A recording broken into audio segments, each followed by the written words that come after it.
Welcome to another episode of SportsVibe, episode 87. I'm here with Andrew Rice once again of On the Banks. Yeah, I mean, like it's like a lot going on in the world of sports this week. I mean, the NFL schedule release is out, so every team knows their opponents and their dates and times. It's very exciting. The schedule release videos, as usual, pretty hype. NBA draft lottery, with a big surprise that sees the Mavs, fresh off the Luka trade, ending up with the number one pick. Likely to not even likely, they're planning on drafting Cooper Flag to, I guess, make it up to their fans what happened. And also, the Spurs at number two, Sixers at three, the Nets fell to number eight. We'll talk about all of that. Um, just a big shakeup in the landscape of the NBA as a whole. The Jayson Tatum injury has long-term effects for the Boston Celtics that go not only beyond this year, but potentially in the next year, maybe even beyond. So we'll talk about that as well, and what that means. And then, of course, the NBA Stanley Cup playoffs, round two. Not quite in the books yet, but I think we kind of have a inclination on who's going to win these series. Some of these tickets already been punched to conference finals. So we'll definitely preview those. It's that time of year, mid-May. So, and then finally, the MLB Subway Series, yeah, is starting tomorrow. I mean, the Yankees and the Mets. So that's big for baseball fans in the area especially after Juan Soto switched from the Yankees to the Mets. But we'll talk Traitor. about that later on towards the end of the episode. Um, but yeah, I mean, just a lot going on in sports. I guess before we get to the schedule release, how have you been? I guess over this past week and everything. Well, I've been pretty good. How about yourself, man? Yeah, I'm definitely pretty good. Yeah. Pretty exciting stuff, I guess, to talk about. So why don't we just dive into it? So like I mentioned, NFL schedule release. I think that's a big thing on a lot of people's minds. Yeah, I mean, I guess before I talk about we talk about the Giants, just some of these like other top games that like pop off in the beginning of the year. I mean, like, the schedule starts on opening night, Philadelphia hosting Dallas. I don't know, even as a Giants fan, I do kind of find that a little bit funny for them because the Cowboys are gonna have to go in there and watch Philly race the Lombardi, or not the Lombardi, but the banner, and then play them. And they've had a heated rivalry, probably one of the most intense in the league. So Dallas has had a good record against the Eagles, with Dak Prescott, as well as the rest of the division. But I feel like Jalen Hurts and the Eagles are probably going to have something to say about that this time if they look like they did last year. And fans are going to want to see them kind of humiliate their division rival on opening night. So I think that's just a great game to start the year. I mean, even as a fan of like a team who doesn't really like either of those, like I feel like it's just going to be a really good game. It's going to bring out like the tension. Dallas fans, I mean, that's just going to be fun. I'm sure Eagles fans are going to enjoy that one a lot, especially if they Yeah, get the dub over Dallas. But putting a divisional game in opening day, that hasn't been done since I remember. It's always been like another game. I was thinking maybe they put the Rams in that game. They were the closest team to actually beat the Eagles in the playoffs, and I was like really frustrated when that fell through. But I felt like that would have been a really good opening matchup as well. But I did not think they were gonna go to a divisional game, but I think that's actually like a really good way to start the year. I mean, Eagles Cowboys like opening night. Like I just feel like that's such an exciting matchup to start the season. absolutely. I mean, if you're talking about like two fan bases that, I mean, being honest, there's a lot of professional sports where the rivalries they're good, but they're not as intense as some other rivalries. If you're talking about Eagles Cowboys, there's no love lost there. That one is Yeah. pure hatred. Pure hatred. Yeah. Especially now as the Eagles have started to win a little bit Yeah. and It's started always putting up a been lot like more of a the fight. Yeah, it's always been the two of them at like the top of the division usually too. So, Yeah. so it'll be interesting. But now the Cowboys can take a step back, so we'll see if they take a step forward. I don't know. I mean, this Eagles team's gonna look a little different. With the losses and additions in the draft and the defense, but I mean, largely they're still gonna look pretty similar, and their offense is gonna look the same. I mean, on defense, they still have like a lot of their. I mean, they lost some of their top guys, but they still have a lot of their other guys on the D line and whatnot. So I mean, they'll still be ready to go. I don't know. I don't know if Dallas will be. That's going to be interesting seeing them going into the link for opening night. But it should be an electrifying scene for the NFL, for Eagles fans, for Cowboys fans, for rival fans. Like I don't know, it does really sound like a good game. So and then the next day, I mean, that's not the only one. The next day, I believe the Chiefs are playing the Chargers in Brazil. So the last year's Eagles taking on the Packers. This year, it's gonna be the Chiefs taking on the Chargers in Brazil. That stream is on YouTube. So that's a big AFC West rivalry. Usually the two better teams in that division are going to go head to head. Neela, Kansas City. I mean, Mahomes is going to have hopefully Rashee Rice, Hollywood Brown, and not DeAndre Hopkins, right? Or Xavier Worthy is going to be in there. So yeah, they're going to have like hopefully a new look offense. Hopefully some more passing. They got Jalen Royals. They have I believe they got a running back who's a little bit more shifty too. So they definitely they upgraded their offensive line, Elijah Mitchell, and then their defense is usually as good as it gets. So Kansas City trying to make their return back to Super Bowl. Opening night against the Chargers, or not opening, the day after opening night, but it should be a good one. I mean, I like what they're doing here. The kickoff, and then it's a good game. Friday is a good game. Yeah, I mean, I guess just your thoughts on those two, or any other games in like week one. Well, don't get me wrong. Starting off with the Eagles and Cowboys, that's starting off with fireworks. And, I'm sure that the Chargers and the Chiefs rivalry is very competitive and very fueled from an AFC West standpoint. But in all honesty, I find it hard to highlight that game. It is, The Chiefs yeah. have just made a fool out of the Chargers for years and years on end. It's like, yes, I think the Chargers are going to get better under Harbaugh, but we're talking about erasing years of just getting clowned on by Kansas City. So I don't know. That's not a game that I'm not ready to highlight as like, oh, here comes the battle of two heavyweights. Yeah, that's true. I mean, it's Herbert Mahomes, but yeah, I see what you're saying. I think with the new look Chiefs and the new look Chargers, that the Chargers could put up a good fight. I mean, Justin Herbert is a certified stud. Harbaugh is a great coach who is going to turn that team around. Whether he takes 2 seasons to do it, like this season, but I mean, I'm just not ready to highlight as that's like I'm not ready to highlight that as a top tier matchup just yet. That's fair. Should be interesting seeing that one in Brazil on YouTube. But yeah, other than that, maybe not. Not the greatest. Yeah, the Cowboys Eagles is definitely takes the cake. I guess looking elsewhere in the week one schedule, another one that could be interesting: Steelers Jets, especially if Aaron Rodgers signs with the Steelers and Justin Fields is on the Jets, so it could be a rematch week one, right out of the gate for both, which would be very, very interesting at MetLife. And then the Giants will take on the Washington Commanders. After the Giants improved a heck of a lot. The Commanders last year have improved a heck of a lot. So, I mean, that should be a good game right off the bat to really see how they stack up against each other. Or have the Giants really close the gap, or are the Commanders can the Commanders close the gap with Philly is a real question, because that left a really bad taste in my mouth what happened. But can they keep their high-flying success going from last year? Good opening division game as well for the other two NFC East teams. And then Sunday night, Ravens taking on Buffalo. The Bills, that's an AFC divisional rematch right out of the gate. So that's always going to be a good game on Sunday Night Football.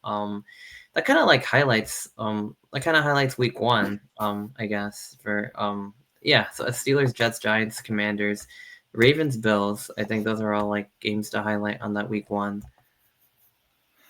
I'm going to give some love to my Colts here a little bit too. I think that their matchup against Miami, it's going to feature two teams that, are just not quite there. Yeah. It features two teams that have just been around, and they expect them like, okay, this is the year they're going to start competing. This is the year. It's literally a head-to-head matchup of second-tier teams, if that makes sense. Two teams that have enough to compete and should compete, and are expected to compete in the next coming years or so, but they haven't materialized it yet. Yeah, no, makes sense. Yeah, I mean, Dolphins are always kind of knocking on the door, kind of in the playoffs, and never really make a run. The Colts, kind of the same thing, maybe a little bit further back because they haven't really even done that in quite a few years. We've always been like that one team that hangs around in the Yeah, playoff every picture year. Yeah, till every like the year, last, and till the then last drop. Yeah. in the last game, it's like we have to go down to Jacksonville, and that's our curse, you know. Yeah. Well, last year, if I remember correctly, the Colts actually lost to the Giants, and that kind of screwed things up for both teams because the Colts were trying to make the playoffs and the Giants were trying to get the one pick, and neither of them happened. But that's neither here nor there, I guess. But Yeah, thanks for that. anyway, yeah, I know. I was really like I was freaking out, but I think the Giants it worked out well because they still got Abdul Carter, they got Jackson Dart, so they really made the most of their draft this time around. Even their other picks. I mean, we talked about Scadaboo, Alexander, about like the whole draft just like was just a genius. But I don't even mind like not getting Cam Ward. Like I want like Abdul Carter, Dart like seems like the right guy. Like I think everything's gonna be fine. But to keep this train going, I guess. Talking about some other matchups here. The holiday slate. Thanksgiving, Packers taking on the Lions. That should be a good one. Detroit, Green Bay. Especially after how this division's going with everyone kind of being pretty good, especially these two. That should be a good one. Hopefully, it's unfortunate what happened with the Lions in the playoffs, with the Commanders and everything as a one seed, but Green Bay. I mean, that should be a good one. I mean, those are always good. And then Kansas City going to Dallas for Thanksgiving. We already talked about the humiliation round one. Like this could be round two, but but like yeah, the Chiefs. It'll be exciting to see them on. It's like kind of like America's current team, or like whatever. Maybe not, but like it's like America's old team versus America's new team in a way. So I should be interesting, I guess, to see that one like go down. What were you gonna say? I can't do that America's team stuff. Yeah, I don't No. really like to think about like the Cowboys as America's team either, but I don't know. Like and like same thing with the Chiefs. It's just like another team that either you love or you hate, and there's not Yeah. really too much in the middle. But I think getting the Chiefs going to Dallas, it could just be a good draw, just because it's the Chiefs, and also they could get the win. But like I mean, it should be interesting because like putting two big brands on that stage going against each other. The Chiefs and Cowboys will both probably be in the playoff contention again, and that should be an interesting one. Last year, the Giants went over there, and that was a horrible game because I think both teams were playing their backups, and yeah, that was a mess. But the final, and then at night, Cincinnati taking on Baltimore in the AFC North, so that's always a good one. I mean, those games tend to be really, really good. I mean, the offense between Lamar Jackson and Joe Burrow, year after year, so that's going to be very spicy. I mean, last year, like the Ravens won one in overtime, they won the other by one. I think there was like a missed snap. Like Cincinnati, they have to start the season well, but a lot of offense in this one, so that should be good because sometimes like that third game tends to be kind of random and like people like fall asleep, but like this one like probably won't happen. Because especially after Giants Cowboys, like that was just not a great slate last year. This year it looks really good, so very appetizing, and I really love Thanksgiving football. But and then Christmas, oh man, like this is Black Friday the Bears take on the Eagles, so that's kind of interesting. That one's on Amazon Prime Video. That one I feel like could be another blowout, but Yeah, I don't think that's just the me. Bears are like on their level at all. So. Kamanungai versus Saquon Barkley. Maybe we'll see. But anyway, and then Christmas, the Cowboys taking on the Commanders. Okay, I mean a divisional battle. Like I could see it. That one's on Netflix. I mean, yeah, I could see it. We'll see how the Cowboys are. The Vikings, the Lions. So another divisional, and then so they put the Lions, Cowboys, and Chiefs on both of these because then the Broncos take on Kansas City at night. And last year, last year, like there was the Chiefs just seemed to escape every game that they played, like barely winning. It was just weird. And the Broncos was one of those. So I mean, like we'll see how that. Even the Chargers, I think, was one of those. There was like missed field goals, this and that, and blocked field goals, and I mean everything was just like a mess. But either way, I feel like Chiefs Broncos on Christmas. I mean, that should be a good one. I feel like that Yeah, happened like many years ago, but I don't really remember it too well. But the Broncos are on the rise. They made the playoffs. Bo Nix is pretty good. The Chiefs this year. Yeah, I mean the Chiefs are the Chiefs, so that should be a good one to see them on Christmas. I mean, and Thanksgiving. I mean, I like them, so I'm gonna want to see them every chance I can get, without yeah, missing the Giants. So, but yeah, no, I think the holiday slate looks pretty good this year. Between Thanksgiving and Christmas, I feel like they hit it on the head. I guess some other things. Yeah, I mean, like, so I saw that the Colts, they had this video that got deleted because it was on Minecraft, and they mentioned Tyreek Hill, and it was just a whole bizarre thing. But I guess, what are your thoughts about like that, and also just like the Colts like schedule in general? go and watch that video. And, obviously, I personally think that the NFL made him take him down because there was some jokes in there like, you know, funny, don't get me wrong, but you're Hmm. pushing it. You know, Yeah, it was a little like with the Tyreek thing, that was a little bit pushing it, and in terms of the Colts schedule, I am actually just really happy that we have a primetime game mm, because we never get primetime. It's yeah, just, that's very true. and I don't know what day of the week December 22nd is. It looks like it could be a Monday. Looks like a Monday night game to me. Yeah, which we haven't been on Monday Night Football um since Carson Wentz was here. Yeah. So it's been a while. We get Thursday games a lot, Oh yeah. but we Mhm. really don't get much prime. We get The Saturday AFC games and South Thursday Thursday. night divisionals. Yeah, but since we're a smaller fan base, we don't get a lot of primetime games. However, um, That's true. there is something I did want to point out. We have 4 divisional games in the last six 6 games of the season. I would say that we split the series with Jacksonville, and at best, we split the series with Houston. So and then in those last 6 games, we have the 49ers, who probably aren't going to be as good as they were last year, and the Seahawks, who I don't think are personally that good. So we're looking at the last couple of games of the season. The Colts really have a chance to hit their stride and go like 4-2. And as you know, that my Colts have had this tremendous ability to completely collapse at the end of the season. We Yeah. finally have the schedule where it's like, okay, the schedule is no longer an excuse. Because we used to have like Right. our easier divisional games in the beginning of the year. Now we don't have that.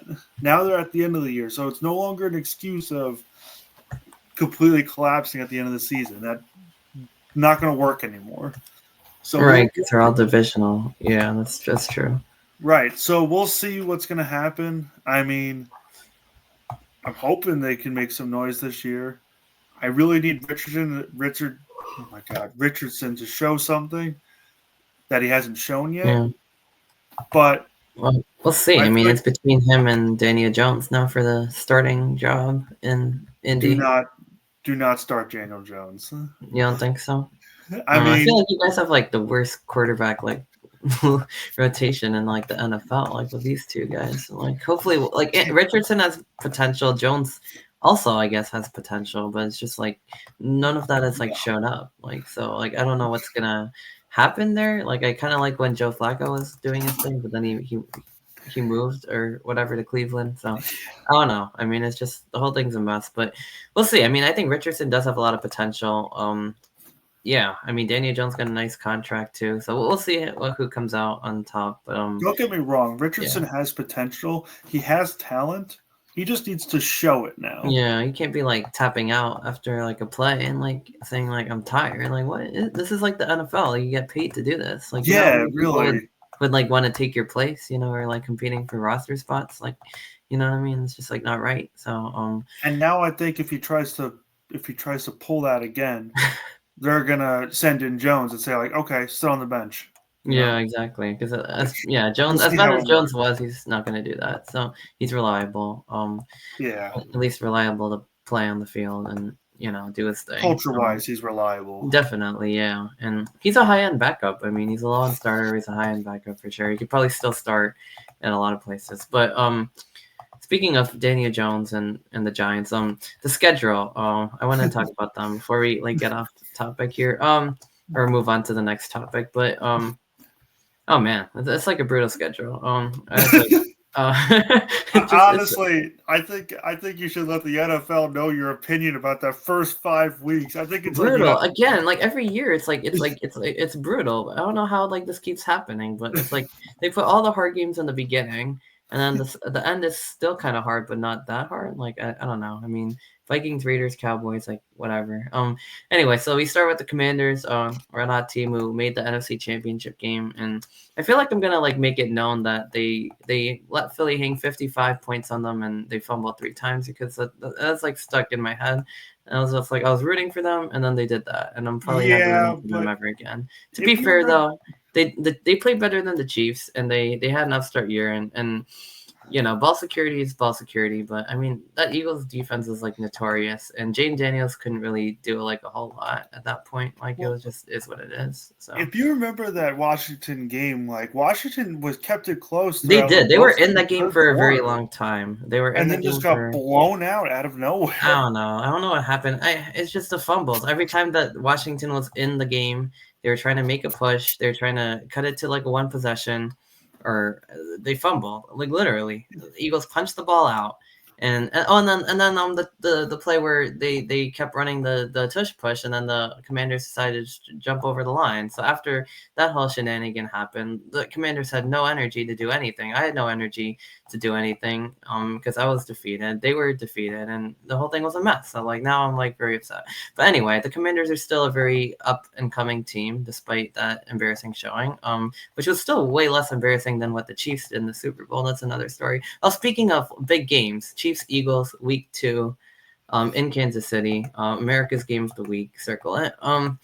Hopefully the Chiefs get some revenge, but well, who knows? I have no clue what's going to happen there. But as far as the Giants are concerned, week 1 Washington, a hard game. Week 2 Dallas, which should be not as hard of a game, but they're probably going to lose because they always lose to Dallas. It's just like tradition. Week 3, Kansas City comes over, so we'll probably see Taylor Swift, and it'll be a Sunday night game at MetLife, the home opener. So that should actually be a really fun one for me. Kind of like both teams, but that should be You gonna go to another. that? That should also be another loss for the Giants. So what we're looking at 0-3, maybe 1-2, if they beat the Cowboys, which would honestly be really nice. The Chargers, they could charger it, so maybe we're looking at 2-2, but they're also probably a better team. The Saints are probably the easiest team in this entire stretch. Week 5. That's a road game. And then you get the Eagles twice in 3 weeks. So 2 W's there. And I'm just kidding. But we'll see if they could steal one. I mean, Thursday night, home versus Philly. Um, I guess this year it's kind of settled in that Saquon's over there. So, it won't really be as whatever. But, we'll see if the Giants have really closed the gap on any of these top teams with Dart and Carter. Not like Dart will be playing, but with Russell Wilson. But this is just a brutal stretch. The Broncos in the middle, who's another playoff team, that's on the road. So that's Russell Wilson's return back to Mile High. Then the Niners, I don't know what shape they'll be in.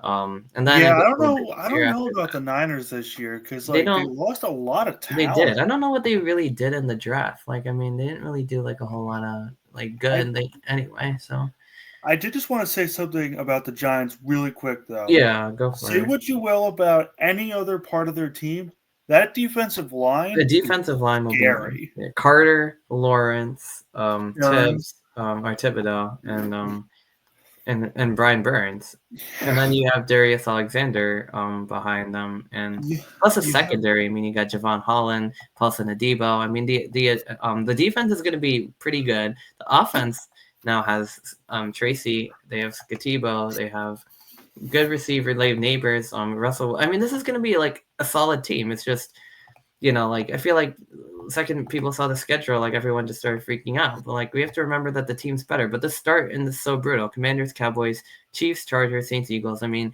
Broncos, Eagles. So there's maybe 2 wins on that, maybe 3 if they're lucky and they upset one of these teams. I don't know. But then after that, if they get 49ers, Bears, Packers, and none of these teams are easy. The easiest game here is the Patriots, which is like week 13, and then it's hard again. And it's like there's the Raiders. Like I don't know. I mean, they're probably gonna go like 6-10 or 6-11 or like something like that. It'll be an improvement from last year, but the start is so brutal. It's just gonna be like such an uphill climb like after going through that. But we'll really get to see how much they really improve because it looks like they got a heck of a lot better over the offseason. But then again, they're going against like the Commanders, NFC Championship, Eagles, Super Bowl twice. Or well, they're playing the Eagles twice, they're playing the Commanders twice, but early on they're playing the Commanders, they're playing Philly twice, they're playing the Chiefs. I mean, and then they're playing like the Cowboys, the Chargers. Like they're playing all the teams that are like either better than them or like way better than them. So I just don't know how this Yeah, is gonna like go over. But hey, I mean, Sunday Night Football versus Kansas City should honestly be kind of a fun one. So like we'll see. We'll see like if I end up going. But yeah, brutal start. I don't know how like that keeps happening, but it's like even more brutal this year than it was before. And I didn't even realize I was this upset about it until like I started talking about it now. But not because great. So anyway, it is what this it is. happened last year. Yeah, what was our start like last year? Like we played. Oh, I forgot. Like I just don't even I remember. think it was like Eagles, Cowboys, and then No, the Eagles were like later though. No, well, in the middle. I don't know. I I can't don't know. even. I remember it The being Vikings week was week 1, and everyone thought that was going to be an easy game, and then they like demolished us, and then oh, I don't know. I forgot what happened after that. Like it was just like a long season. Like I started skipping games because I was just like very very tired of it. yeah, But anyway, that is what it is. Yeah, I think that's probably enough about that. I mean, this is just gonna be a nightmare. So like, but yeah, we'll see. We'll see how we'll really see how well they've actually improved. yeah, It'll be good to know because it looks like they've gotten a lot better, but they're gonna need to have to prove it right away. absolutely. So anyway, Should we now pick? that that's over, NFL schedule, pretty exciting stuff. The another thing that's been exciting, the NBA draft lottery. So this one is another thing that kind of shook everything up. I don't even know where to start. I mean, obviously the big part about that is the Mavs jumping up from 11-1 to win the lottery a year after they went to the NBA Finals. They gave up Luka Doncic, but I mean, like wow, like I mean they traded Luka Doncic, but now people are saying the fix is in because that was part of the deal that like they secretly made. I don't know if that's any of that's true, but I could definitely see it because Nico Harrison was like smiling the entire season after like basically screwing over their entire fan base. So, but Cooper Flag, a star. Yeah, I mean, alongside Kyrie and AD, a star that actually, that actually plays defense, unlike Luca. I'm just kidding, but like, I mean, that's what they want to say. It's almost like they just got like their next guy. I mean, it's like they went from Nowitzki to Luca to Cooper Flag. He's gonna slot in real nice with that lineup. I mean, he's a two-way generational talent. I mean, he could shoot, he Yeah, could dribble, he plays really good defense, a good rim protector. He has guard handles. He could finish in the paint. Like, I mean, what can't this guy do? Like, I mean, it's just yeah. I mean, I think they're gonna be just fine. The Spurs at 2. I think putting Dylan Harper into that backcourt with Stephon Castle and De'Aaron Fox, that should be interesting. The Sixers, Ace Bailey, probably going there unless they decide to pass on him. But I feel like they'll probably end up taking him. Not 100% sure, but I feel like that'll be good. It feels like all the teams who like are already good, like they lucked out. They just had their stars injured, and they kind of did bad, and then they jumped up. And all the real like bad teams like the Nets, although that's not even the worst example, but our Brooklyn Nets, like with the 8th pick, I mean the Jazz, the Wizards, like the Hornets getting 4, like all the teams who really needed one of these players, like kind of got shafted, and now like that just goes to show that you really shouldn't be tanking in the NBA. yeah, So I don't know, just a mess of a night for the NBA draft lottery that has fans thinking that it's rigged. So I mean, what are your thoughts on all of this? It's like a lot of stuff that I just covered, I guess. yeah. Well, to speak briefly on my Nets, I did hear that they are trying to trade back in to the top three. Okay. Um, How's that gonna work? I I guess they have think so many picks later on in the draft, so that's that true. that I'm seeing And I Jeremiah think Spears. I just looked it up, and that was like a projection that a lot of people are saying. So, Jeremiah Spears, if he could, yeah, I think that would be really good. I was thinking Concha Nipple would be really good to have. Um, and then honestly, yeah, I mean, we'll see. We'll see what they do.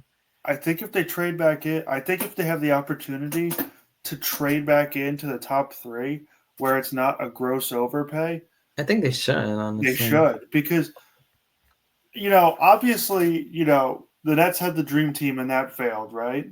But for the past 4 years, it seems like 3 years, whatever, we've been Right. circling the drain, hoping that one of these lower guys will develop into a bona fide star. And for those years, like, yes, we've haven't been good, but we also haven't been bad enough to get a top pick.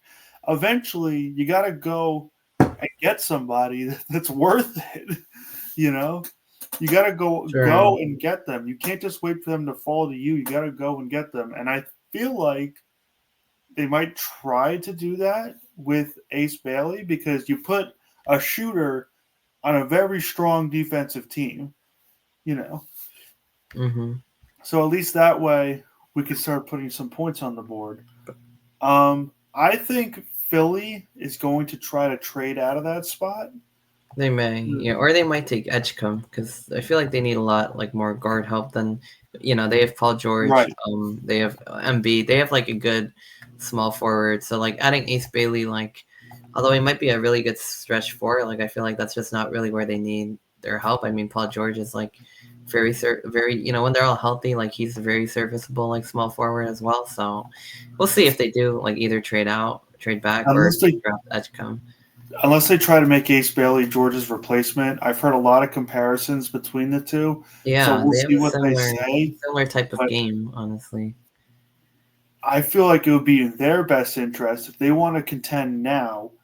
It would be in their best interest to trade out, get a couple draft picks, get a couple players, you know. Hmm. Um, and I think that's where the Nets. That's where they're hoping that maybe they can make a deal. Yeah, Uh, send the Nets up to like four, this three, three, and then if the the Nets part could get that like Ace Bailey, that'd be nice. Like that would be nice. right. The Yeah, part that scares me is Victor Wembanyama and Dylan Harper. oh, that's interesting. That's a little bit of a uh-oh, you know. That could be a problem because, you know, Flag is the most NBA ready, but Right. at least in my opinion, Harper is right there. Yeah, Then he's you very drop close. off. Then you drop off a little bit when you get to Bailey, but Hmm. because Bailey needs to put on some strength, he's a little bit. Yeah, He's light, yeah.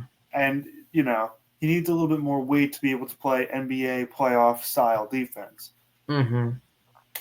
But I feel like you just look at Dylan Harper and Wembanyama. That's scary right there, in my I opinion. know, especially yeah. I mean, Wemby, and then you have like Castle and you have Fox in the backcourt already, and like put Harper in there too. Like I mean, just slide one out, and oh man, like yeah, that's the Spurs. Spurs are gonna be good very quickly. I was doing a project for one of my classes on like an NBA free agency, like like matching free agents to like hypothetically, like if Brandon Ingram was a free agent, putting like we decided to put him on the Spurs because he has like size, shooting, and length, and we're like, oh, that's a perfect match. But even for like Dylan Harper as well, so it looks like the Spurs are gonna stay at 2. The Mavs are gonna stay at 1. There's some rumors that either of them could trade for Giannis Antetokounmpo, or trade the picks rather for Giannis. But the team that yeah, but it looks like they're gonna stay put. A team that might though, like I'm seeing the Raptors and the Nets are interested, and he's interested in playing for them. The Nets have been rumored for many years as a potential suitor in case he ever wanted to leave. But I don't know, man. Like I don't know. Like what can the Nets really like offer them like that will? And they have a lot of picks, but it's just do the Nets really want to go down that route again? Like I just with even less than they had last time, it's just I just don't know. I mean, it sounds like a good idea on paper, and now that the way that this tanking thing's going, like I wouldn't be so against it, but I don't know. I mean, it depends on what they could give up. If it's just picks and maybe like a couple players, like I could see it. I could see it. Like I don't Because know. the Nets have multiple second round picks too, Yeah, multiple. They right? have 2 second rounders. I think they have 3 first rounders. So they have a And lot of draft Philly capital. and Philly doesn't really need Ace Bailey. It's the truth. They don't need Ace Exactly. Bailey. Yeah, that's what I'm saying. That's why I think they should probably draft Edgecombe and then have This the Hornets draft Ace Bailey or trade out of the pick. my like the way I think it's if I and this is for Philly too because Philly also needs depth players. I mean, they saw what happened this year Mm-hmm. um, when everybody gets hurt. You know, when they had nothing. Yep. So I think if the Nets can trade them a nice depth piece, one of their first rounders and a second rounder, I think Philly's got to take that Yeah, the depth piece, first and a second, to the Sixers. to move up. Yeah, no, right. For that pick, yeah, for the fourth, I mean third pick, yeah, I would say so. Yeah, definitely. I mean, they could definitely use the help. We'll see, but I mean, in terms of Giannis, I mean, it's interesting. I mean, if they could keep like maybe like Cam Thomas, Claxton, like people like that on their team, and then have Giannis in there, like I think it could work. Maybe trade Cam Johnson because he's been on the block for like quite a while. You Seems think the like Nets can get Giannis?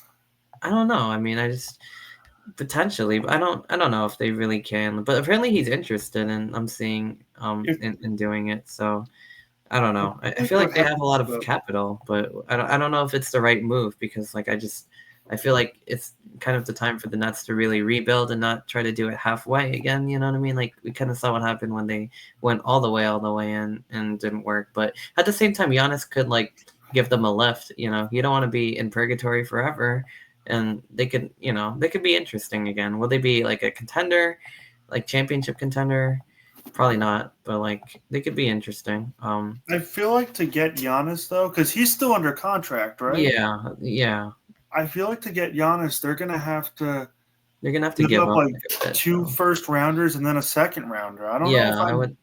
I would think so, and probably maybe even a player or two or something else. But that's the thing, like because like Mikal Bridges went for like how many first round picks again? Like 6. Like so, it's just I don't know what the compensation is gonna be like because it's just getting like ridiculous. So if it's If like the that, Knicks like I don't think it's worth it to be completely honest with you. Like but if the yeah, Knicks don't win it all with Bridges soon, that's gonna go down as.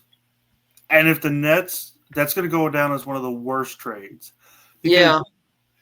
even though like even if the Nets don't take advantage of it and build a team off of it, Hmm. you're looking at almost an entire future for the next 3 years gone. For the You know, next, you mean? yeah. Yeah, I guess the counter would be that McCalla is playing nice now for them on both offense and defense. He's become a reliable mid-range scorer in the clutch. He's become like he had the 2 blocks. Like it's definitely starting to work out. But at the same time, like is it worth that many first round picks? Like probably not. But I don't know. But yeah, anyway, we'll get to the next in a second. So Giannis, right? So the Raptors would be very interesting as well too, especially with the series they've had and this is the series that Giannis has had with the Brooklyn, like beating them, and there's like a lot of history there. Like that's interesting. But um, yeah, I don't know. We'll see. We'll see. Um, we'll see what happens. I mean, with Giannis, like, he could go like any number of places. He can go to the West. He can go. I mean, he could stay. Like, I mean, it could just be like anything. Like, I don't know. But anyway, yeah. So I guess the other thing that happened in the NBA that was pretty big recently, Jayson Tatum tearing his Achilles, against the Knicks, or just a rough injury, a non-contact. He just fell down. Yeah, just really unfortunate. I mean, as much as I don't really like Jayson Tatum, like for basketball reasons, I guess, or whatever, like, and we have to You feel for never the guy, and it was just really rough and really unfortunate. And I'm glad he's like in good spirits, he's doing okay. But I mean, oh man, like I really, and especially also like if you're rooting for the Knicks, like you don't want. I mean, again, now it's getting the equation's getting harder as we speak because it's already 3-2. But you wanted the Knicks to really beat the Celtics healthy. You wanted, the Jayson Tatum versus Jalen Brunson duel. He was playing at such a high level, and then this happened. And it put a whole damper on it. Even though the Knicks had firm control of the series, it felt like, and there's celebrations going off. It just really put a damper on the whole moment. Really unfortunate. But the thing about this though is this has big implications for the Celtics, not only this season but next season, because he's going to miss a lot of time next season. I think 8-9 months. He might miss most of the season next year, and I mean it's just really big because the Celtics suddenly they went from potentially winning 2 championships in a row, repeating all the way to now it's just who knows what's going to Yeah, happen now like it's now there's it's are they going to make the ECF? yeah, it's yeah, exactly. And then for next year, are they even going to be a contender? I mean, what's Jayson Tatum going to look like, when he comes back? We don't know, so this year, next year, and then the way the Celtics, their contracts are, it's just I mean, paying that much money to Jayson Tatum and Jaylen Brown. I mean, it's just that could be over too. If he's not going to play next year, they might decide to blow that up or keep one and jump the other. You know what I mean? Any amount of things could happen. So it just it has a lot of implications. I mean, they're probably end up going to keep Jayson Tatum. Yeah. I mean, I don't know. It's next season it's probably just gonna be he's probably not gonna play a ton, but we'll see. We'll see what happens. I mean, Kevin Durant missed a season with an Achilles. He came back. He went from the Warriors to the Nets, missed a season, then came back the following year. That's probably gonna be what happens with Tatum. He'll probably play. It looks like after the All-Star break, because they're saying I think his dad said he's going to be out for about 8 to 9 months, which is actually pretty less for an Achilles.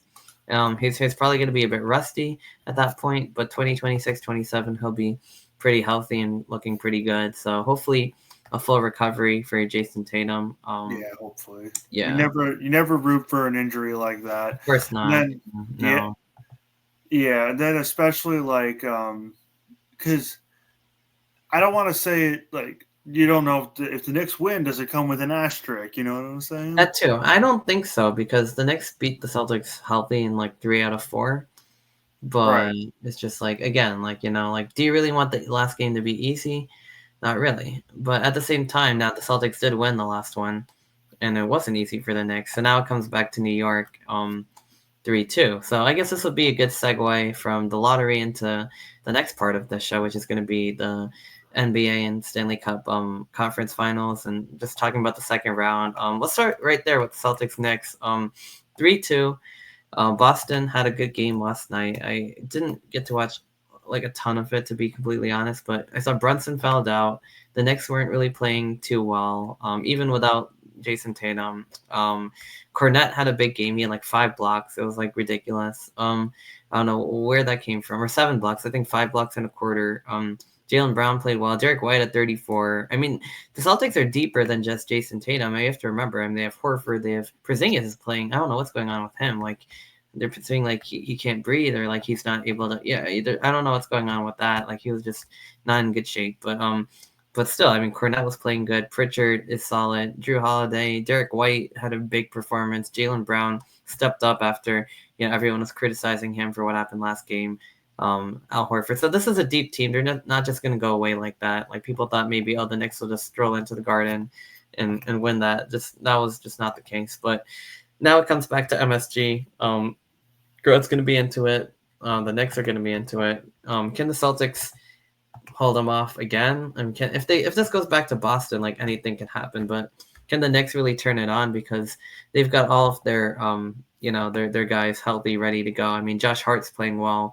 Carl Towns is playing well, although bits and pieces, but mostly he's playing well. Jalen Brunson kind of had a little bit of a down game, but we'll expect him to be back towards where he was. And then Mikal Bridges kind of had a down game too, but it's really been OG and Anunoby also had a down game, but it's really been when OG, Towns, Bridges, Brunson, they're all going off at the same time, and then you have Josh Hart on top of that. It's just it's very hard. I mean, then you have Miles McBride, you have Mitchell Robinson, who's a rebounding machine, but really Bridges and Brunson really like doing the work for this team. Karl Towns is playing a big role, and OG and Anunoby. When the four of them are going off, like it's going to be very hard, even if you have like two or three of them going off because there's no Tatum.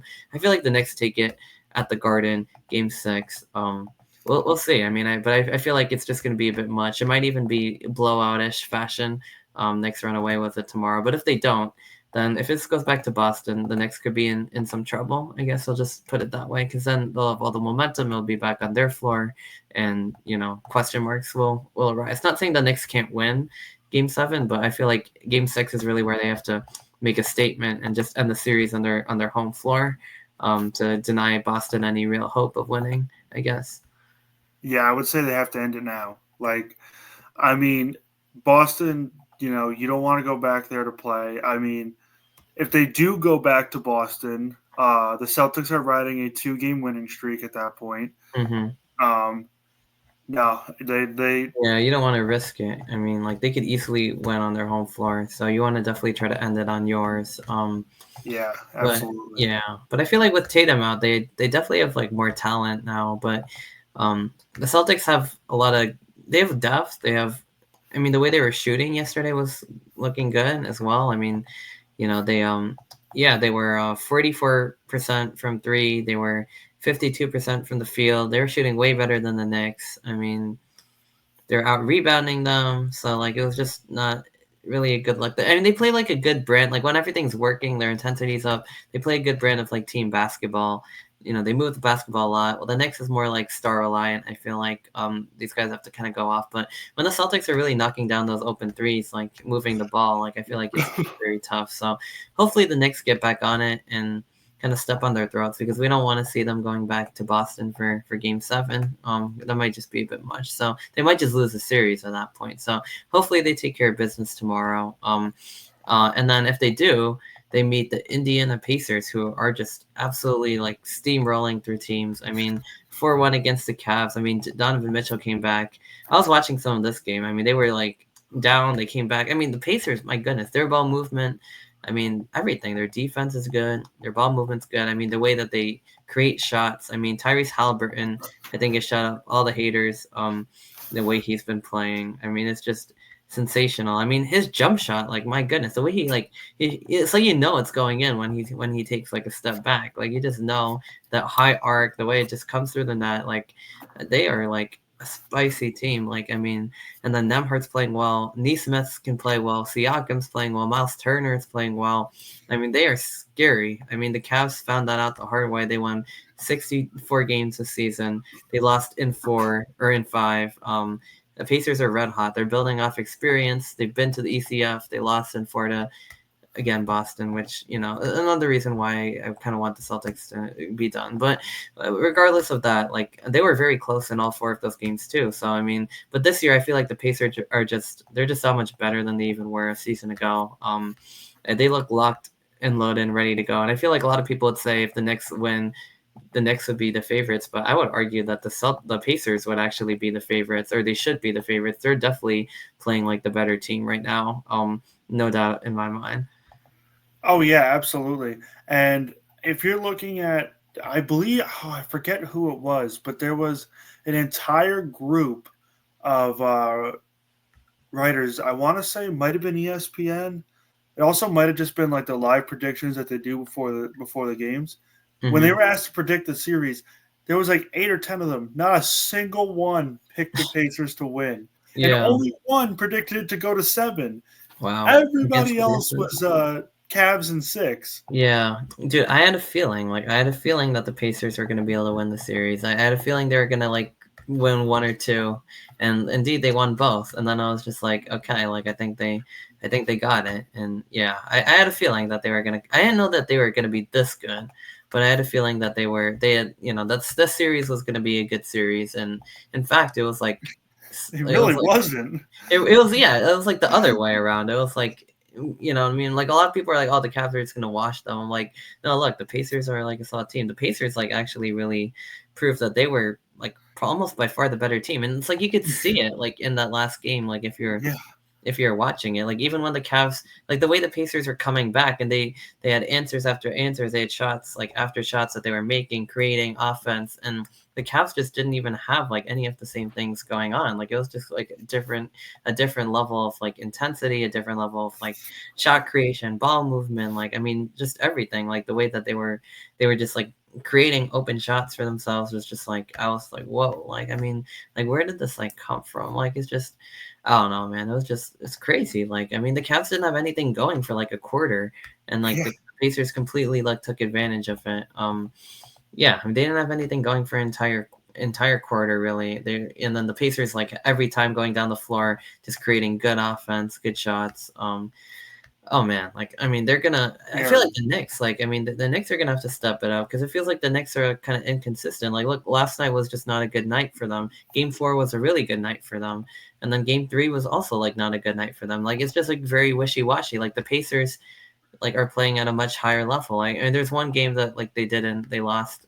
Like okay, but I mean Donovan Mitchell has been going like sensational, but I feel like overall the Pacers are still like the much more consistent team. Like the Knicks, you kind of just don't know what you're getting like night to night. I think that could be like, even the games they won, 1 and 2, they came back. Like you know what I mean? Like they came back. They were down by 20 in both of those. Like I don't know. I mean, I would be shocked if the Pacers like don't beat the Knicks next round. If that it turns out to be the Knicks. If it's the Celtics, like I think you could forget about it completely. But they're gonna be walking in like like kind of injured without Tatum. And again, that could still be a good series because they have a deep team. But I think this year the Pacers would be able to get revenge on them. The Knicks are fully healthy, so I think they'd still be able to win like a couple. But if the way the Pacers are playing, like I don't think the Knicks could beat them in a series. Like I The don't even know if problem anyone. is, Yeah. and like you pointed out, the Pacers have this ability to when one team has, starts struggling for a quarter, they Mhm. just completely shut them down. The Yeah. problem is with the Knicks and the Pacers is that sometimes it looks like the Knicks are taking a quarter off. Yep. You know, Mhm. That's because what I'm saying. Yeah. like I get that in the first two games they had to come back from 20-point deficits to beat the Celtics, and And that's that's exciting, very but it's impressive. just But it the is problem is worrisome. they had a 20-point deficit to begin with. Exactly. Exactly. You Yeah, know, if they fall behind that much against the Pacers, like there's not going to be such comeback because the Pacers don't miss open threes like that, and right? it's just yeah, I don't know. I don't even know how that happened twice. Like once I could see that happening, but it was kind of a very bizarre sequence of events to happen twice. But against Indiana, like that's just not going to fly at all. Not with the So. way they're hitting shots right now. No, Oh no, yeah, the Pacers are hitting like everything. Like they're hitting everything. They're playing good in the paint. They're hitting threes. I mean, they're moving the ball like very well. Like, and then Halliburton is just playing like out of his mind. Like right he's a now, like monster. Like he's a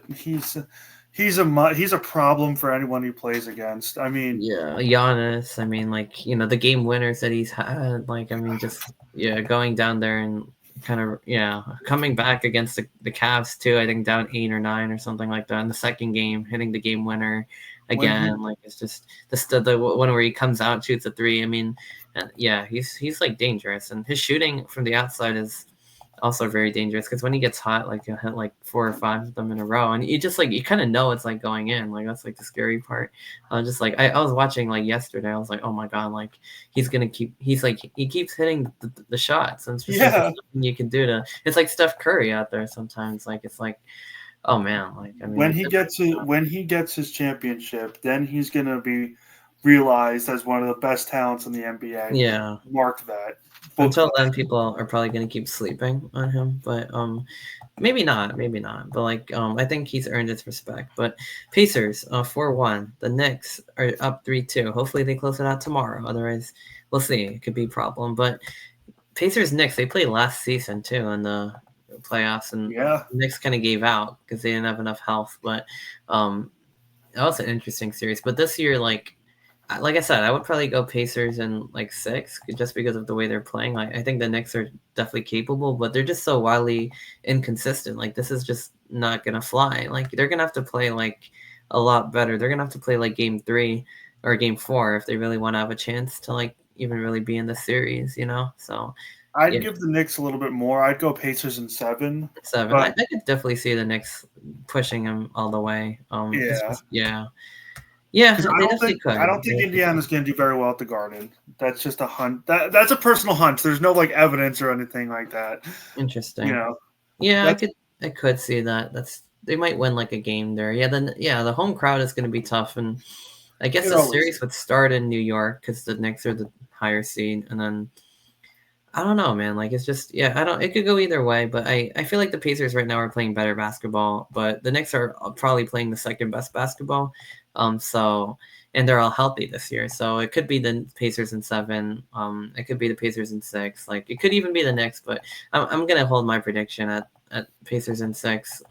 Yeah, Maybe 7, but yeah, I feel like the Pacers get a tough series win over the Knicks, given that the Pacers seem to be playing with more consistency, and the Knicks are kind of hot and cold, and that's why they're probably going to get some games and probably not enough to sustain the whole series. But yeah, I mean that right. it should be a really good series. So I'm excited. I think both teams are better than they were last year.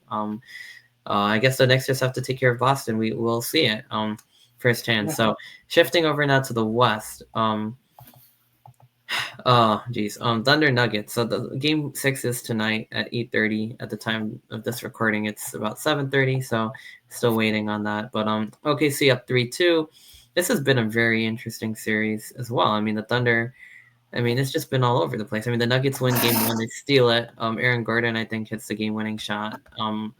Game 2, the Thunder just blow them out. Then game 3, the Nuggets win again in overtime. Yeah, so in Denver. In It game almost 4, it's just like ebbs and flows. In game 4, like the Thunder win a tight one.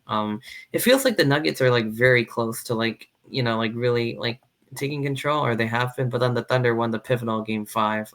Even though Jokic had 44 and Jamal had 28. But the Thunder, they've won 68 games. I mean, they're supposed to be this good for a reason. Like it's just almost like a little painful because you kind of expect the Thunder to either roll them or for the Nuggets to kind of get back in. But maybe this gives the Thunder that postseason, that experience that they've played in a tight series and they can get these tough wins. Like Denver's playing them as tough as like any team, maybe even tougher than people expected. They could very well win this game 6 on their home floor, or the Thunder could end it on their home floor. But either way, I think a lot of people just expected the Thunder to walk in and just roll over teams. That's clearly not the case. Like the Nuggets are giving them everything that they can handle. That being said, I think the Thunder do win the series. I think they also are playing at a very high level. I mean, Shea Gilgeous-Alexander is playing great. Hartenstein, and they have so many weapons. Holmgren, both Jalen Williams, but mainly Jalen Williams at the E. And then Lou Dort, Caruso, they all work so well together, and I think I think that is going to show up. They're gritty. Yeah, I don't know. It's weird. It's like Denver's given them like all that they can handle, which is surprising because I didn't really think that was going to happen. But then it's like the Thunder is still going to win the series anyway, most likely. But I could very well, I could see two things happening. I could either see the Nuggets win tonight and then the Thunder win in 7, or I could see the Thunder winning tonight and ending it. I don't really see Denver like winning 2 in a row against this OKC team though.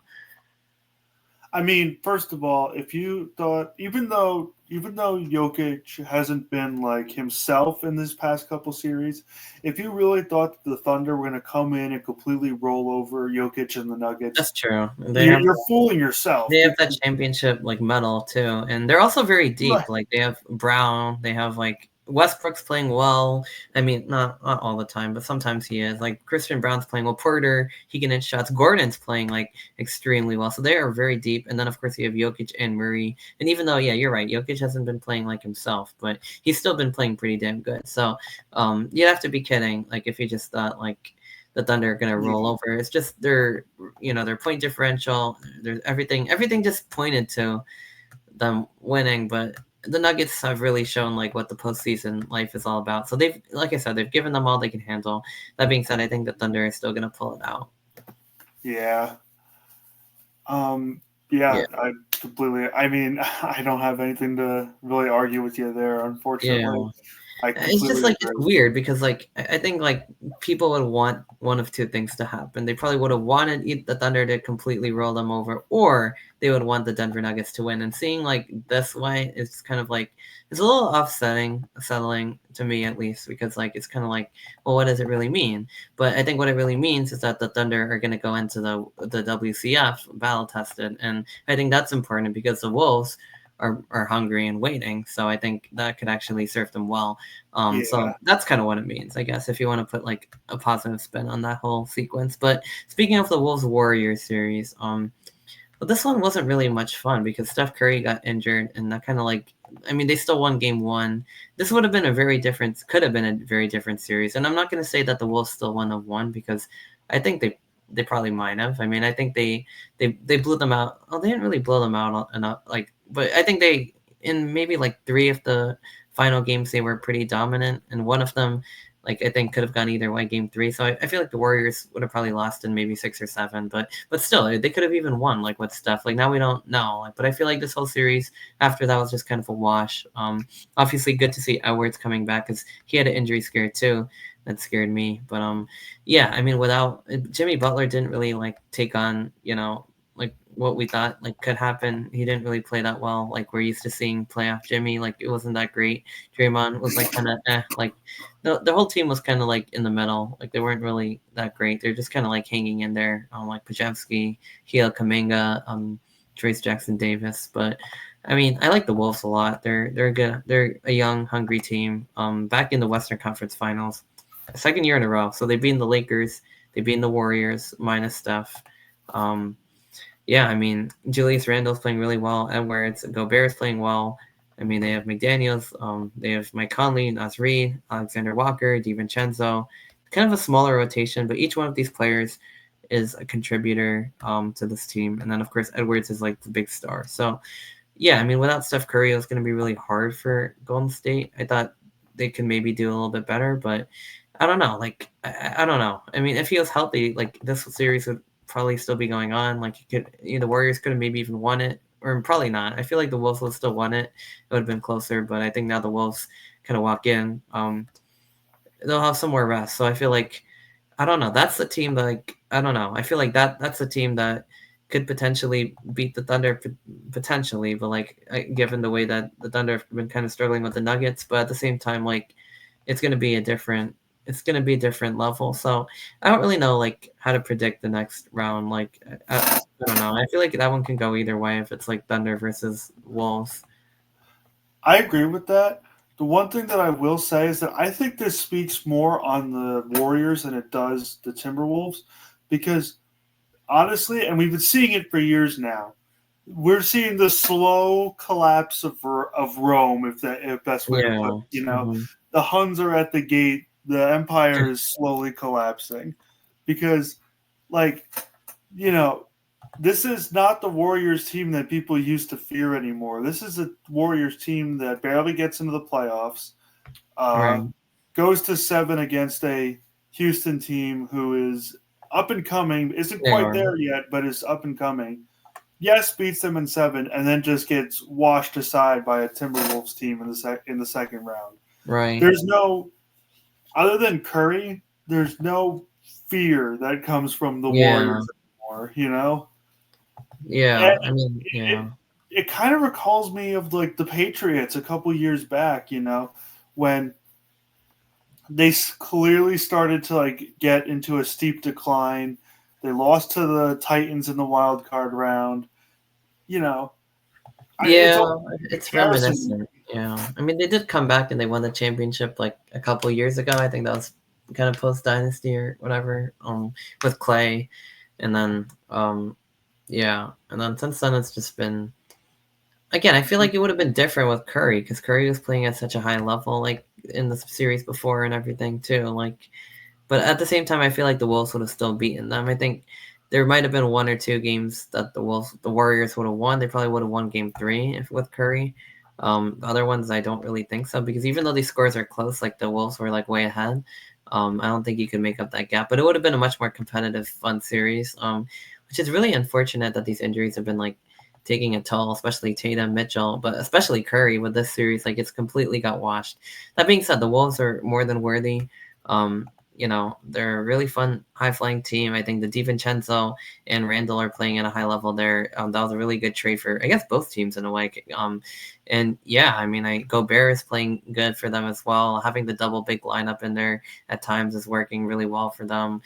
I don't know. Against the Thunder, though, like, it's just weird because the Thunder were supposed to be so much more dominant, but at the same time, Denver is like a tough team, so it's just like you don't really know what you're going to get next round now. It's like a little confusing. Like, now, if the Denver Nuggets win, then that's also like a series that could go a distance, but we'll see. I mean, you'd want to think that the Thunder could beat the Wolves given their regular season thing, but I feel like the Wolves actually might be able to pull off like the relative upset, the way they've been playing, So, like I said, I could see that going either way. I would probably say like Thunder in 7 against the Wolves, but I could probably see it going either way in that case. I think I'm gonna say Thunder in 6. I would say 6 maybe. Yeah, I think they win like a hard fought series. I think at some point like their talent just is going to be too much. eventually, yeah, eventually the talent just becomes too much. But I agree. Yeah, I think the Thunder take it.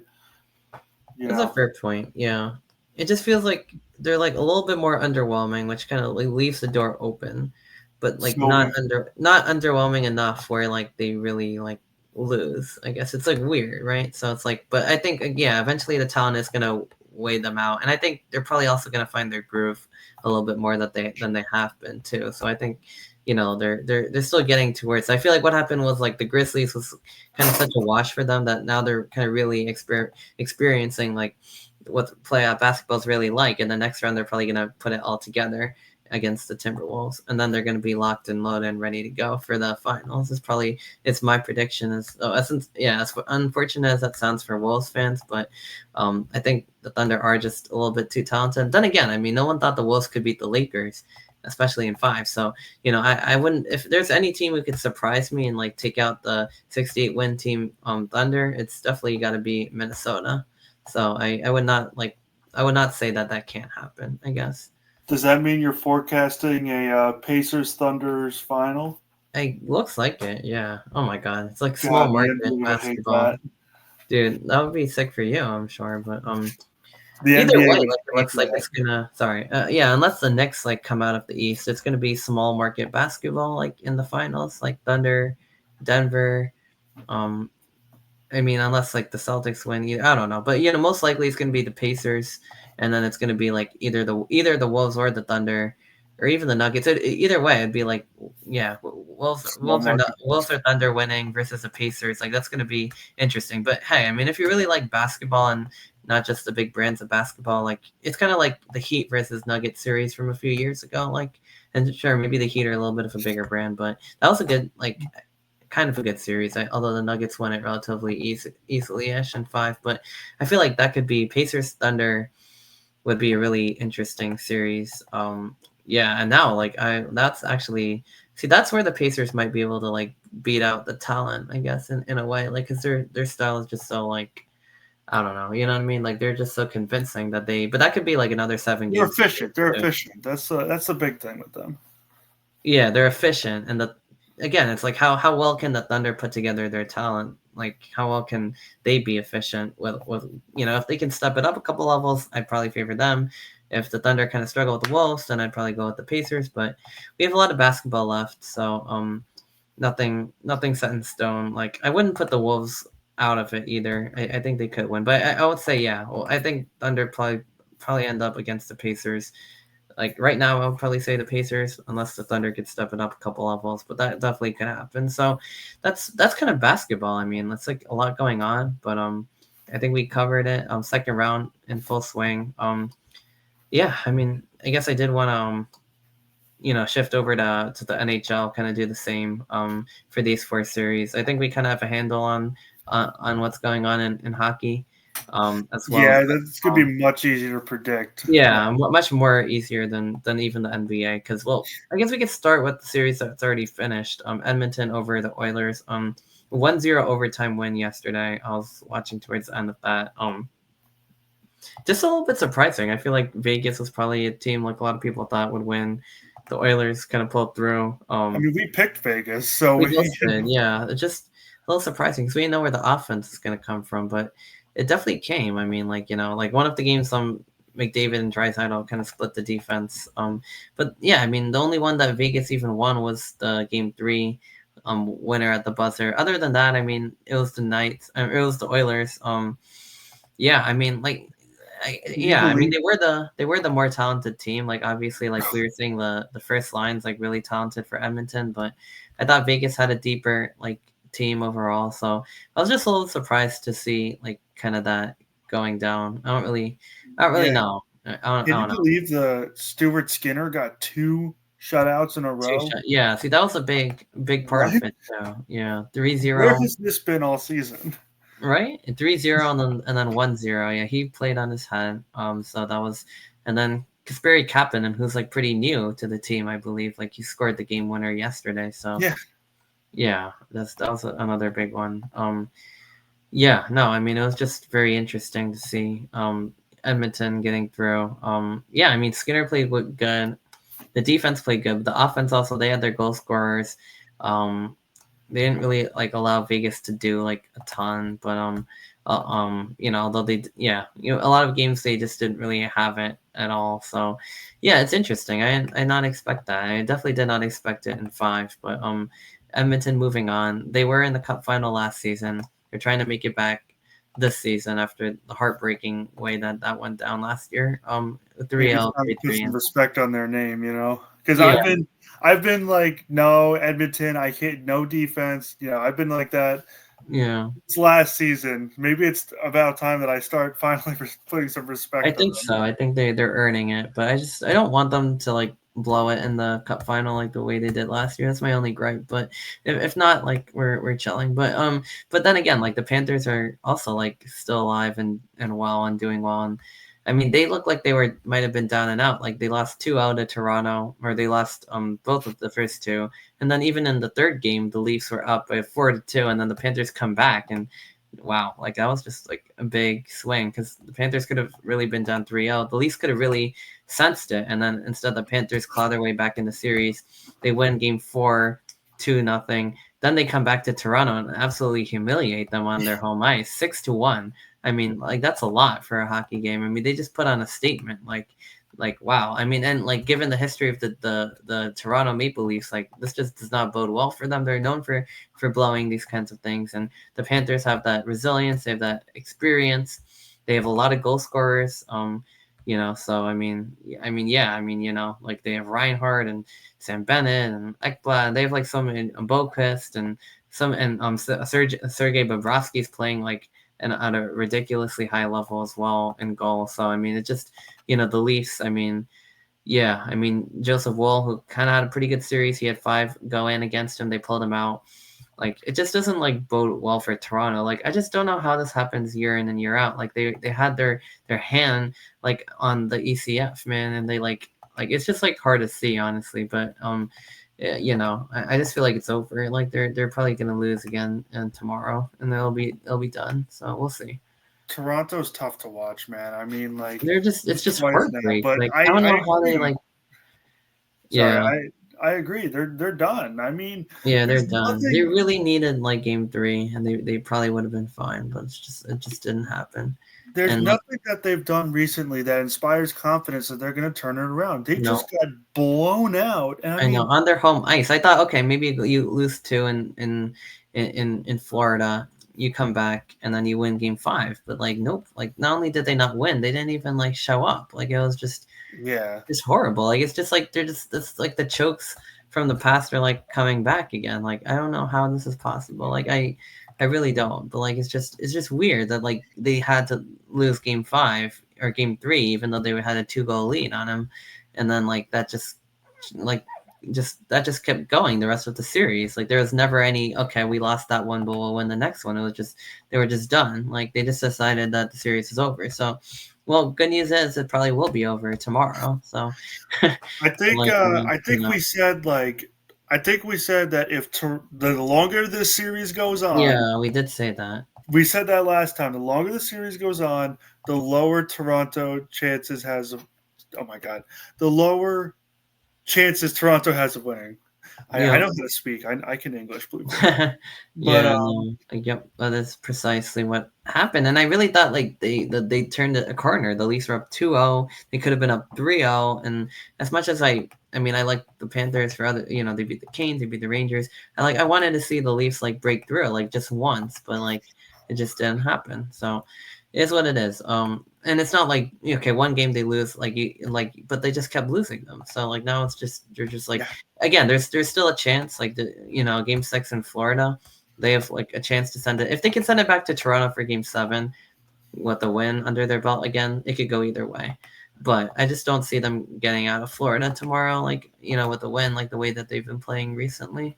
And even if they do, like, they might lose game 7 too. That's like the other problem. But I don't even think they'll even get that far, to be completely honest with you. I feel like it's just over. right.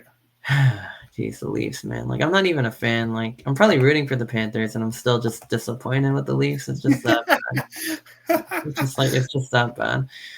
But anyway, it's typical Toronto Maple Leafs fashion. But the Panthers do look really good. I feel like they have a good chance. Do you think we might see Panthers versus Oilers again in the Stanley Cup Finals? Like as rare as that would sound, or Well, do I'm you gonna think take a. someone else is gonna step in the way? I think. I think, and I've been saying this for a while, but hopefully I'm actually right about this. I think Carolina's got something to say about They that. are knocking on the door. Yeah. Because not only are Yeah. they knocking on the door, they're blowing the hinges off of everybody that they play. No, well, the Devils round 1, a bit injured, a bit frustrating, but they did. But they beat them. There's a couple double overtime games. They just Devils didn't really have too many answers for them over a 5-game set. Um, Right, but but even same in thing their with the Capitals too, though. Like the Capitals are not injured, and the Hurricanes have really just turned it on. Like they've really turned it up. I mean, 2-1 game 1. Then Capitals won game 2, but then 4-0. They won both of their home games 5-2. They're tied 1-1 at the end of the first period at the time that's recording. So we'll see how this goes. With the 3-1 lead, they're absolutely steamrolling teams. They could be a good match for Florida this year because Florida's actually they're up rematch too, 3-2. I'm pretty sure. Yeah, it's a rematch of a couple years ago in the Eastern Conference Finals where Carolina got swept, and I don't think they're going to get swept this year. I mean, they might not win it, but they're not going to get swept. They might win it too, so I, we'll see what happens there, I guess. I am one of those people that's like, if a team has been there for so long and they keep getting there and they Yeah, keep that's true. going there, Eventually, they're bound to break through. they have to Yeah. break through. At I some think point, yeah. I think it's finally unfolding where Carolina has the best chance to break through. Because Hmm. let's be real, Carolina has been handling their competition in the way that we expected them to. Yeah, they're playing up to their talent level. Florida has shown some, Some vulnerability, a signs of little bit struggle. of it, a little bit, because they beat Tampa 4-1. But this Toronto series has not been a walk in the park for them. I mean, they went out down 2-0, and then game 3 they came back and won. Now they kind of have all the momentum. But yeah, they definitely have shown some vulnerability, and if Carolina can like take advantage of that, like they could win the series. Yeah, And then on the other side, Dallas versus Winnipeg. The Stars look like they have the full control advantage because they're up 3-1 going back to Canada for game 5. So out of the 3 Canadian teams, looks like the Leafs and the Jets are probably going down. The Oilers are through. But in terms of Winnipeg, yeah, I mean Dallas has done a really good job of completely controlling the series, like from the beginning. Like I mean, like the 3-2 in the opener, and then the Jets come back and win game 2 4-0. But then game 3 in Dallas, they like same thing like the Canes, like taking 3 and 4 in pretty convincing fashion, 5-2, right. 3-1. I mean, yeah, the Stars look like they're playing really good hockey right now. I mean, Jake Ottinger's playing great. Rantanen's been ridiculous. Like Heiskanen's been good. I mean, they're just playing at a really like high level, like all over the place. So that should be interesting. The big question is, are we ever going to see Hallebuck play up to his Yeah, I expectations? know. He's been like not doing great for quite a while. He's been getting pulled out. Like, So you're talking about one of the best goalies in the regular season, one of the major reasons why they're at where they're at. And Mm. what? And it's like now it looks like you can't stop a nosebleed. Yeah, just like shots are just going by. Like, yeah, he just does not look like the same player like that we, saw in the regular season. So it's I don't just know if he's like because they're a pretty inexperienced playoff team. They've made it like last year, I believe, but maybe he's rattled. But I it can't could like be. I don't know. that's also no excuse, you Yeah, know. it's the postseason. I mean, it's like I don't I don't know, know. man. It's just I yeah, have, it's weird. It's weird. I I have a feel like very this bad one. feeling that Dallas could just end this thing tonight. Yeah, in their building too, which would be unfortunate and rough. But if not, like they'll probably win in Game 6 on Saturday. But Yeah. yeah, I feel like that one's probably just about over. This Carolina series is probably gonna be over soon. This Leaf series is probably like already over. So like but like Not very interesting hockey playoffs this time no, around. it's been really the basketball playoffs have actually been like the more interesting one, I would say, which is kind of unusual. And it's weird for So me to say because I'm usually a hockey guy compared to a basketball guy. yeah, I'm more of the opposite, but like usually the hockey playoffs, like they deliver like a lot more. And I would say comfortably this year that the basketball playoffs have actually been very, very exciting. Even with the injuries, like there's just been this whole Knicks thing has just been off the wall. I mean, the Pacers have come out of nowhere, like, and not really out of nowhere, but they've like really taken things by storm. And then the Wolves have been like an interesting story, and this Nuggets Thunder series has been very good. So it's just basketball's fun, like but these storylines have delivered, and hockey is kind of like the series are good, but then they're just kind of a wash. Like this Hurricanes Cap series is supposed to be really really good, kind of a wash. Like Stars Jets, same thing. Edmonton Golden Knights, kind of same thing. Toronto Florida's kind of been interesting, but for like the wrong reasons now. But other than that, like most of them have just kind of been washes. So it's just, but conference finals, like so what are we like looking at here? I guess we're probably looking at Hurricanes Panthers. So we already kind of talked about that, like that Carolina could take Yeah. advantage of that, and then the West is going to be probably Edmonton, Dallas Oilers Dallas again. I mean, this is again. almost like a Yeah, repeat of last year. right, where the Oilers beat them and went to the Cup final. I would really like to see a Dallas Hurricanes Ooh, it would be nice to see some Cup of them break final. through because, like, it feels like they both haven't. Like, you know what I mean? Right. So yeah, And like, also, I'm a little bit of like, I kind of want to see hockey succeed in the South. yeah. I don't know. For me, I'm kind of the opposite. I kind of want to see the cup go back. Like, I want to see Canada like win like once No. maybe. I definitely don't No. want Carolina to win because like I'm a Devils fan. But besides that, like I just feel like there's something about hockey in the North. Like it doesn't even have I'd to be like Canada. Dallas to take It it. could be the northern U.S. But I don't know, man. Like No, at the same I don't time, want like that thing going back to Canada. no, you I don't don't. want You that want going the back to Canada. U.S. like supremacy, I That's guess. our cup. It's unfortunate what happened at the Four Nations because like we beat them and then they beat us and like then they won the tournament. But yeah, you're right. It is. It's definitely the U.S.'s cup. We'll see. I mean, I don't know. I mean, yeah. I mean, Dallas, Carolina, Panthers. I don't know. For me, I'd probably just root for the Panthers and hope they win it again because I've gotten like comfortable with that, I guess, in a way. So, I um, personally am going for Dallas. that's fair. Yeah, if it's like Panthers versus Stars, like I'd probably go Panthers. If it's Panthers versus Oilers, I'd probably go Panthers. But I don't know. Yeah, I don't know. It depends. If the Panthers beat the Canes, and then like I'd probably have to root for them now again. So it's like, but then part of me like wants to see the Oilers win too because it's like McDavid and Draisaitl and the North. Like I don't know. It'll, I it'll be don't an want that interesting type of one. play style to succeed though, You because like don't? You don't I like don't. the fancy breakaway moves and like everything like that? No, I don't mind the breakaway moves. I just can't like I can't have a team that doesn't have any defensive That's structure when true. Yeah, they just kind of go at it. Like it is weird. Yeah, it's kind of very isolation. But yeah, I mean, I probably prefer the Panthers because they number one the Canes, number two they play like a really good style of hockey, both offensively and defensively, and I feel like that is conducive to winning championships. right. Um, so yeah, no, I totally agree. But if that ends up being a rematch, I feel like that'd be a good one. We'll see if the Hurricanes or the Stars can shake it up a little bit. So it could definitely happen. So these conference finals look to be pretty exciting. Yeah, we'll see. We'll see. We could know us like I mean, I feel like most of these series are going to be over pretty soon. So I feel like yeah, we're going to see some good conference finals.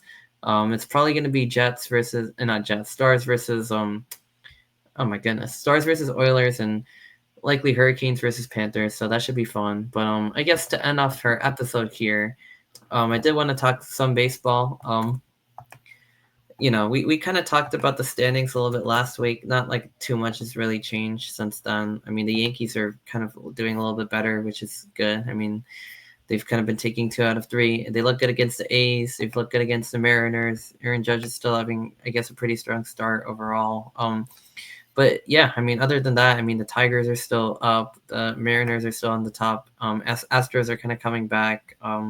That AL West looks like pretty deep in a way, but all the teams are kind of clumped up. The AL East is very weak. The Yankees are on top, and the Phillies are coming in the NL East, but the Mets are like first, and then Central you have the Cubs, and then NL West the Dodgers are kind of like they're 5-5, and the Padres have been pretty good too. So it's kind of like early season stuff. The Rockies fired their manager because they were so bad. Because they're a complete dumpster I don't fire. even know how you go 7-36 in baseball. Like it just doesn't even work because I mean it's just horrible. Like you think like just based off the variance of it, like you'd win more games than that. But like I mean they were worse than the White Sox last year, who lost 120 games. Like it's just a nightmare. But I mean, yeah, there's bad and there's that. So but I guess tomorrow's a rivalry like weekend or something because I guess the Phillies and the Pirates are also playing, and they're kind of sort of rivals. And the big one for New York fans is Yankees versus Mets, especially this year because Juan Soto is making his return to the Bronx for the first time since the trade. And both teams are good. They're both top of the division. They're both last year made deep playoff runs, both eventually losing to the Dodgers. But baseball's been fun for New Yorkers lately, I guess. But bragging rights time, I guess. So yeah, I mean, like Juan Soto on the Mets now. Yeah, Mets versus Yankees 3-game set. What do you think is gonna happen? I will say, I don't like the Mets. Obviously, the rivalry between the Mets and the Yankees will never compare to the rivalry between the Yankees and Red Sox. And the Red Sox. Yeah, I don't care who's playing for the Mets. That's true. That's like fair. the Mets and Yankees don't like each other. Yankees, Red Sox, oh, that's hatred right there. Yeah, it's different. It's I think different. that because Juan Soto hasn't really looked that great for the Mets. I mean, He is not. He's had like kind of a slow-ish start, and they've still been doing pretty well. But yeah, he's had kind of a slow start. Not compared to when he looked with the Yankees. He looked exactly. He was like he was doing a lot better with the Yankees last. He had a great year last year, and this year's a bit of a slower start. I don't know what that really means for this series, but Yankees fans are definitely not too thrilled with his decision to sign over there. But at the same time, like I don't know. I guess they kind of moved on at this point. Like I don't really know. Like I don't really know what the vibes are, but I'm sure people get over it. I mean, it's like it's sports. You know, it's sports. It's baseball. It's baseball. It's not even like what I mean. It's not even like they like fight like hockey or like anything like that. It's baseball. They come, they hit, what I mean. It is what it is. Like it's not that big of a deal. But at the same time, for this weekend, it probably will be. So bragging rights are on the line. I don't know. I really wish I had more to add. I'm just not like the biggest baseball fan, but I'm sure I'll be tuned into some of these. Like, I hope the Yankees do win because like it's always like that big brother, little brother like thing going on this weekend, especially with Juan Soto. Like I think Yankees fans really want to get the last laugh on that one, and there's going to be a lot of tension, I guess, going into this given that. And then once it's over, then it's kind of just we kind of move on to bigger picture stuff again. I guess is kind of the way I see it. Yeah, absolutely, man. Cool. Yeah, I mean, I guess that pretty much sums it up. I mean, another busy episode. We talked a lot about football, the schedule release, the basketball lottery. I mean, the shakeup of the NBA landscape, and then of course, the NBA and Stanley Cup playoffs. Best time of the year, in my opinion. I love both of them, those sports, and especially their postseasons going in unison. And even some baseball too. So I guess next week we'll probably have we'll probably be in conference final season. So we'll probably do another episode for that, and that'll kind of probably be the main focus next week because all these other things have kind of gone by. But in the meantime, enjoy the playoffs, enjoy the weather. If you're graduating and all of that good stuff, enjoy that too. I am, so should be a good weekend. But yeah, and then we'll do the Bells Must Ring on Saturday. So we'll see you for that as well. Speaking of the bells must ring, I just want to point out that today marks we are 100 days away from the start of college football season. Oh, let's go.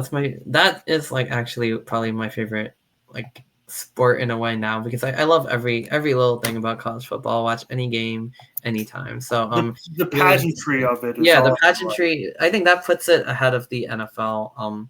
Cuz you know what I mean? So yeah, Yeah, there's some really good games week 0 or week 1. I mean, I know we're playing Ohio, which should be an interesting tune-up because it's not really like a tune-up, it's going to be a good MAC opponent. And then Ohio State's playing Texas. There's a lot of meat on that week 1 schedule. So definitely really looking forward to that. But yeah, absolutely. 100 days out. We'll talk some Rutgers on Saturday, and for us, we'll be back next week talking some NBA Stanley Cup Conference Finals action. So in the meantime, this has been another episode of Sports Vibe, and as always, we'll see you next time. See you later, guys.